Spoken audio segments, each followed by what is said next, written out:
पदार्थ अमृत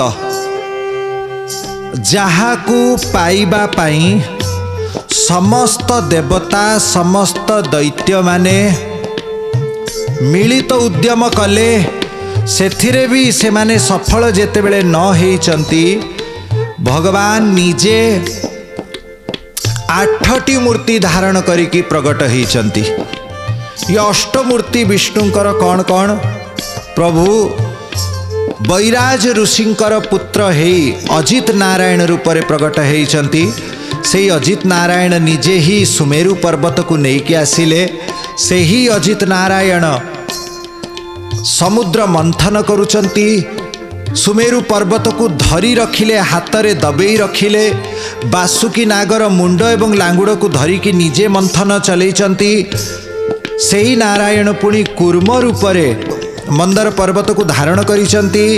असुर मानक भितरे मोह रूपरे भगवान प्रवेश कले। देवता मानक भितरे बल रूपरे प्रवेश कले।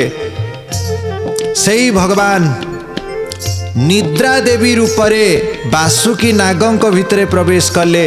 सेही भगवान मोहिनी अवतार धारण करिकी दैत्य मानक मोहित कले, देवता मानक अमृत प्रदान कले एवं धन्वंतरी रूपरे अमृत को हाथरे धरिकी समुद्ररू उठी आसीचंती। एमिति अष्टमूर्ति धारण करिकी प्रभु अमृत पाई उद्योग रे अवतीर्ण होइचंती। अच्छा, अमृत जदि बा प्रकट हेई नाही आउ 13टी रत्न समुद्ररू क्रमशः प्रकट होउचंती। आपण सुनी सारिचंती। प्रथम रत्न हैला हलाहल, द्वितीय हैला कामधेनु, तृतीय हेले उच्चैश्रवा घोड़ा। हलाहल को शिव ग्रहण कले, कामधेनु को ऋषि माने ग्रहण कले, उच्चैश्रवा को दैत्य माने ग्रहण कले, कल्प वृक्ष को देवता माने ग्रहण कले, कौस्तुभमणि को अजित नारायण भगवान स्वयं ग्रहण करिसंती। रंभा प्रकट हेले से निजे ही देवता मानक पाखक जीवाकू इच्छा करिसंती। या परे लक्ष्मींकर आविर्भाव हेछि। अलक्ष्मी मध्य समुद्र मंथन रु प्रकट हेले किंतु ताकू रत्न बोलिकी गणा हेला नहीं। बरंच हलाहल विष को रत्न बोलिकी गणा हेला किंतु अलक्ष्मी को रत्न बोलिकी गणा हेला नहीं। काहींकी अलक्ष्मी को काहींकी गणा हेला नहीं? कारण हलाहल विष रो किछि अंश जोटा कि नाग माने ग्रहण कले, जहाकू बिछा माने सर्प माने ग्रहण करिसंती, किछि कीट पतंग ग्रहण करिसंती, से विष औषध रूपरे मध्य प्रयोग करा जाए, जहाकू बोला जाए वेनम माने सर्पर विष। सर्पर विष काटिबा पाई तार विष ही दरकार हुए। तार किछि मात्रा रोगी देहरे पकेइले रोगीर से विषटा कटे, ता शरीर आरोग्य लाभ करे। तेणु विष भितरे किछि औषधीय गुण रहिछि बोली ताकू रत्न बोला गला। किंतु अलक्ष्मी दरिद्रता भितरे कौनसी औषधीय गुण नाही। हाँ, दरिद्रता आमको बहुत किछि सिखै दिए बोली समुद्र मंथन रु से भी प्रकट हेले। लक्ष्मींकर बड़ भौणी रूपरे तांकु विवेचना करागला। किंतु आमे जदि दरिद्रता भोग करिबा परे मध्य जदि आमे निजको न सुधारुचु ताहेले दरिद्रता मध्य आमको किछि उपकार करि पारे नाही। देखंतु आमर जदि किछि भूल आचरण रहिछि, आमे अलसुआ हेई पड़िछु, आमे उद्योगी नाहु, आमे गुरुजन को सम्मान दौनु, आमे विभिन्न प्रकार असद आचरण करुचु, आमे निशा करुचु, आमे ऐठा देह रहुचु, आमे मलिन कपड़ा पिंधुचु, ये सब आमको दरिद्र बनई दब। किंतु दरिद्र बनैबा परे जदि आमे निजको न सुधारिबा ताले दरिद्रतार लाभ कौन हैला? सेइतिपाई विष को पछे गोटे रत्न बोलिकी परिगणित हैला, किंतु दरिद्रता को रत्न बोलिकी परिगणित हैला नहीं। कारण देखा जाए दरिद्र मनीष सहजे शिखे नहीं। जदि सत्संग पाइला, उत्तम पुरुषंक संग पाइला ताले से टिके परिवर्तन हब। अन्यथा दरिद्रता ही गोटे कष्ट। दरिद्र रूपरे ता जीवन सरी जाए अथच से निजको परिवर्तन करि पारे नहीं। ता जीवन रे पुणी लक्ष्मी फेरिकी आसंती नहीं। 14टी रत्न मानक मध्यरे लक्ष्मी प्रकट होइचंती। लक्ष्मी जेतेबेले प्रकट हेले इंद्रादि समस्त देवता माँ लक्ष्मी को अभिषेक करिसंती एवं तापरे बहु सुंदर उपहार प्रदान करिसंती। एहा परे माँ भगवती कहिले जे मु एबे गोटे उत्तम पुरुष को वरण करने को चाहे। मु कहा आश्रय रे रहिबी बिनाश्रय न तिष्ठन्ति कविता बनिता लता। नीतिवाक्य रही कविता को छंदर आश्रय दरकार, बनिता को पिता पति पुत्रर आश्रय दरकार, लता को कौनसी गोटे अन्य काठीर अन्य वृक्षर आश्रय दरकार।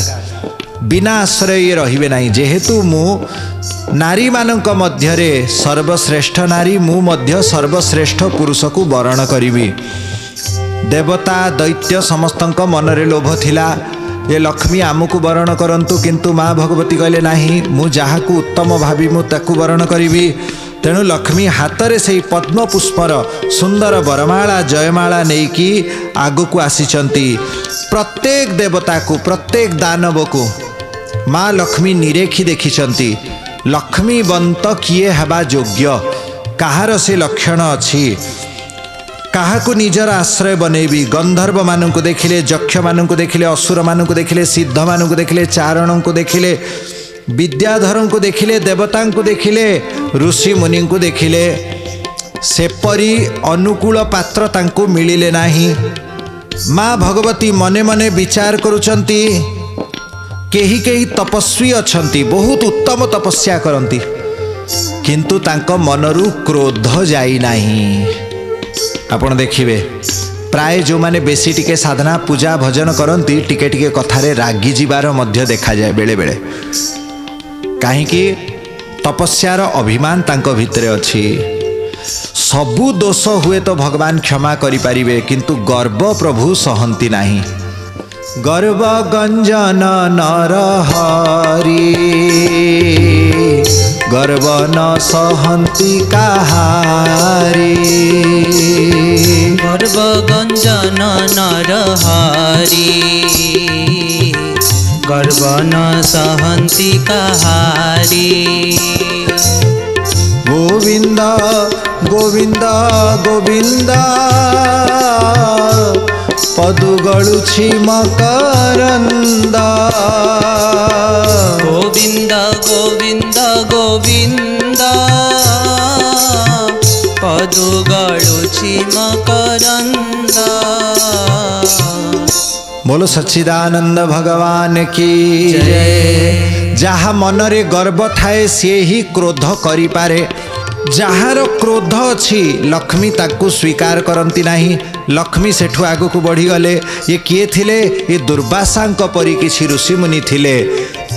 अवश्य दुर्वासांकर क्रोधरे भी भगवानकर इच्छा निहित, किंतु माँ भगवती आम समस्त को शिक्षा दौरान जे लक्ष्मी काहा को आश्रय करती, काहा पाखरे रुहंती। यही कथा बुझेबा पाई लक्ष्मी जन जन को परीक्षा करी जाउचंती। सेमिति लक्ष्मी कौन जानी नाहंती तांकर आश्रय एकमात्र लक्ष्मीकांतम कमल नयनम पद्मनाभम सुरेशम। से भगवान नारायण ही तांकर पति कौन लक्ष्मी जानी नाहंती, जानिचंती, किंतु आमको शिक्षा दौरान बोले देख मु काहा काहा को छाड़े, काहा काहा को आश्रय करे। तेणु दुर्वासांक परी ऋषि मुनि आड़ू लक्ष्मी दृष्टि बुलेई नेले। तापरे जाइचंती आगको किछि एमिति पुरुष माननकु देखिले जहाँकर बहुत ज्ञान अच्छी, किंतु आसक्ति तांकर जाई नाही। हाँ, बड़ उच्च पदवी रे अछंती, किंतु पारिवारिक मोह तांकर जाई नाही। जेमिति इंद्रादि देवता माने देवता देवता को भल पाती, नाग नाग को भल पाती, दैत्य दैत्य को भल पाती। तांकर ज्ञान अच्छी, विवेक अच्छी, भल आचरण करुछंती, किंतु पारिवारिक आसक्ति तांकर सरी नाही। तेणु तांको मध्य से छाड़ी देले लक्ष्मी, तांकर आश्रय नेले नाही। तापरे देखिले अन्य केई बड़ विद्वान पंडित अथच कामना वासना को जीति पारि नाहंती। पंडितास्तु कलत्रेण रमन्ते महिषा इव, पुत्रस्योत्पादने दक्ष अदक्षा मुक्ति साधने। भागवत महात्म्य स्कंद पुराण रे जेमिति कुआ जाइछि, जे कलिजुगरे अनेक पंडित एमिति हेबे जो माने बड़ सुंदर प्रवचन कहिबे, बड़ सुंदर कथा कहिबे, अथच निजर स्त्री सांगरे महिष परिरमण करिवे, संतान उत्पन्न करिवे, घरद्वार चलैबे भल, किंतु मोक्ष साधन करि पारिबे नाही। एही स्त्री छुआ पिलांक भितरे से माने माती हेकी जीवन बितेई देबे। लक्ष्मी तांकु मध्य ग्रहण करंती नाही, छाड़ी दियंती।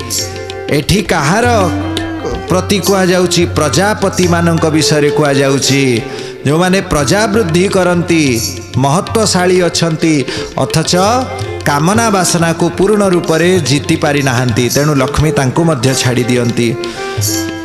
या परे लक्ष्मी आगु को बढ़िले, देखिले किछि एमिति दिव्य पुरुष अछंती जहांकर ऐश्वर्य बहुत, किंतु से माने अन्यर आश्रित अछंती, ब्रह्मांकर आश्रित अछंती। एमाने किए?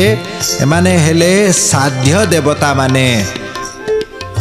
एमाने अन्य को आश्रय करी रहिचंती, स्वतंत्र नाहंती। समस्त देवता, प्रजापति, दिक्पाल, लोकपाल, एमाने कहार आश्रय? एमाने समस्ते ब्रह्मा को आश्रित। ब्रह्मा जेमिति चलैबे एमाने सेमिति चलिबे। ब्रह्मांकर आयुष भितरे ये लक्ष लक्ष बार जन्म हुअंती, सरी जाती। तेणु लक्ष्मी यांकु मध्य आश्रय करिले नाही। जे अन्याश्रय करे लक्ष्मी तार आश्रय करंती नाही। हाँ, जे केवल भगवान को आश्रय करे, अन्य कहा प्रति जे आशा, आकांक्षा, लोभ, लालसा रखे नाही, लक्ष्मी तांकु वरण करंती। या परे लक्ष्मी आगो को गले, किछि दिव्य पुरुषों को देखिले जो माने बड़ धर्माचरण करंती, धर्म प्रति बड़ कठोर, धर्म को भल भाव निष्ठापूर्वक पालन करंती, किंतु जीव मानक प्रति सेमिति सौहार्द, प्रेम, मैत्रीर भाव नाही। एठी लक्ष्मी देवी मने मने जमराजांकर चिंता करुचंती। जमराजांको देखिचंती धर्मपरायण, भक्तिपरायण, किंतु जीव मात्र प्रति से भाव, करुणार भाव नाही। तेणु लक्ष्मी सेठू आगको बढ़ी गले। एहा परे माँ भगवती विचार कले, जदि जीव मात्र प्रति दया नाही, समस्तंक प्रति जदि मैत्री नाही, ताहेले से जमराजांक परी धर्मपरायण दिव्य पुरुष हेले भी मु तांकु कौन वरण करिवि। माँ भगवती सेठू आगको बढ़ी गले।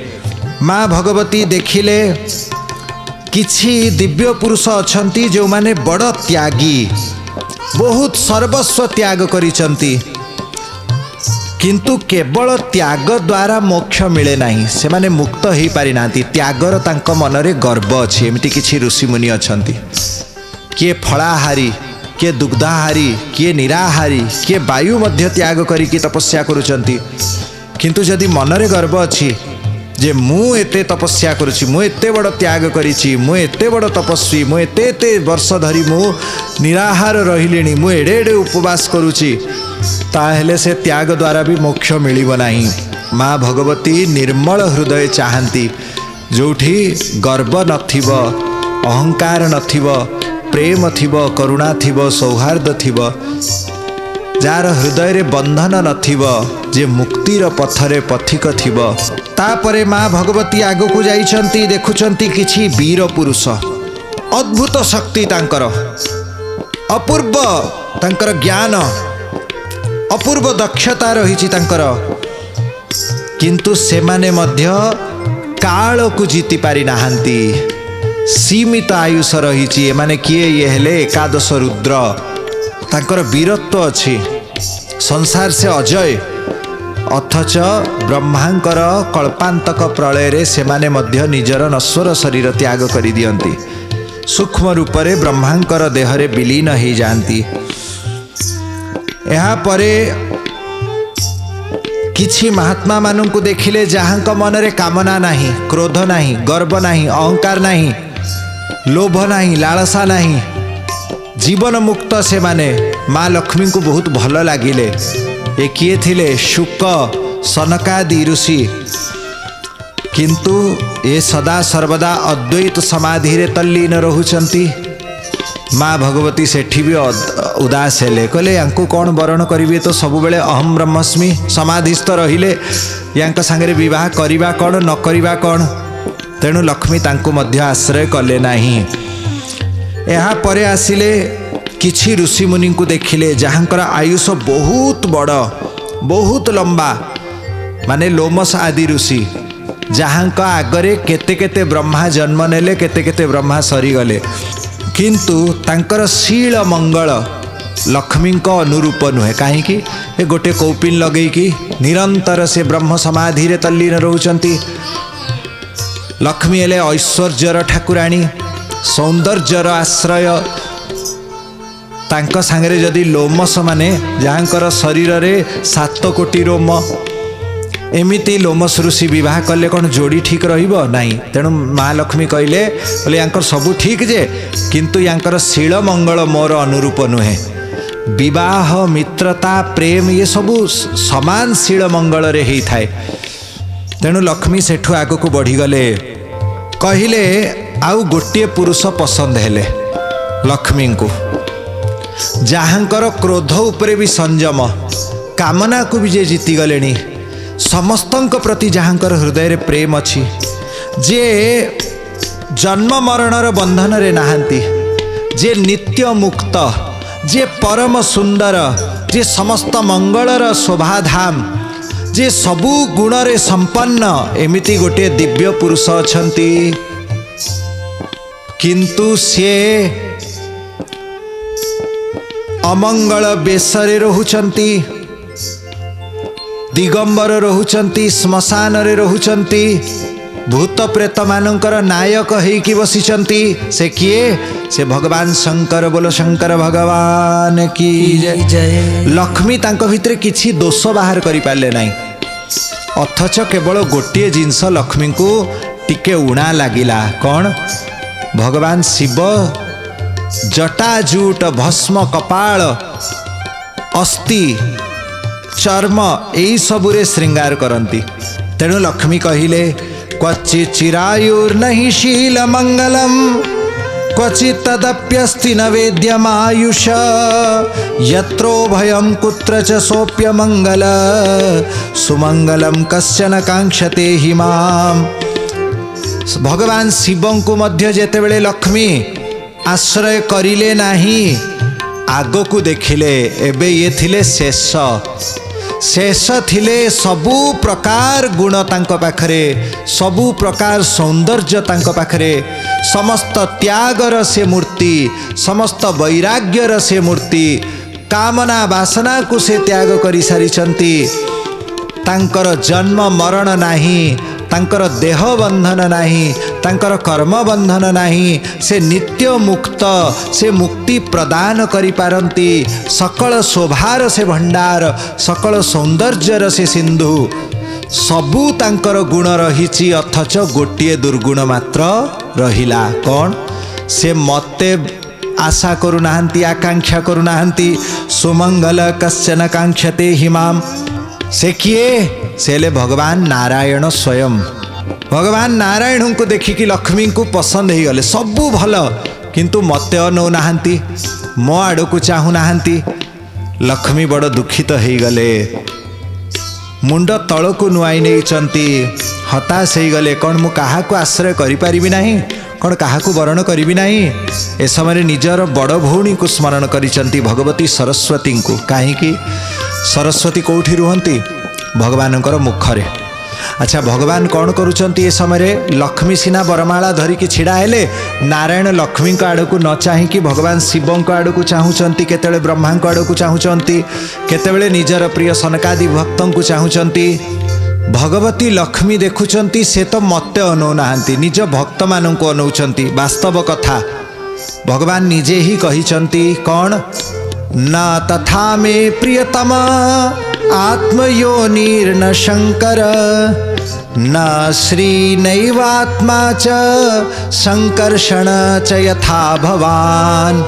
हे उद्धव मते मोर पुत्र ब्रह्मा प्रिय नुहंती मोर निज आत्मा स्वरूप शिव मते प्रिय नुहंती मते लक्ष्मी मध्य प्रिय नुहंती मोर अनंत संकर्षण वासुदेव मध्य मते प्रिय नुहंती ताहेले मते किए प्रिय। उद्धव तुमको मु कौन कहबी गोपनीय कथा मते मो ये शरीर भी प्रिय नुहे मते सबुठु प्रिय मोर प्रिय भक्त तुम परी भक्त ही मते प्रिय भक्त तो माता पिता भक्त तो बंधु भक्त हितरे तोर नाम कृपा सिंधु।